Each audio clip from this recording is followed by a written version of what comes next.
وہ لوگ جو پریشان ہیں رشتوں کے لحاظ سے، گھروں میں جوان بیٹیاں جوان لڑکے بیٹھے ہیں لیکن رشتے کا کوئی سبب نہیں بن رہا، اور اکثر لوگ یہ سوال بھی کرتے ہیں،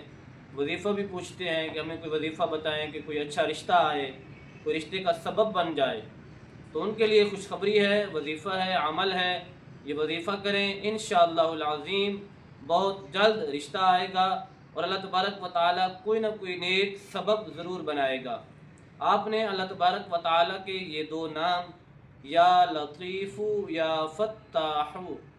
ان کو اول آخر 11 مرتبہ درود شریف پڑھ کے 101 مرتبہ اس وظیفے کو کرنا ہے، یعنی یا لطیف یا فتاح،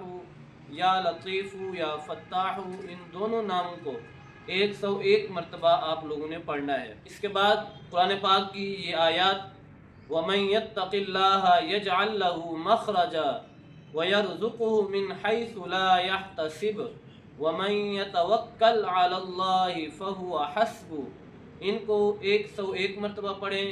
انشاءاللہ العظیم۔ قرآن پاک کی برکت سے، اللہ تبارک و تعالیٰ کے اسماء گرامی کے برکت سے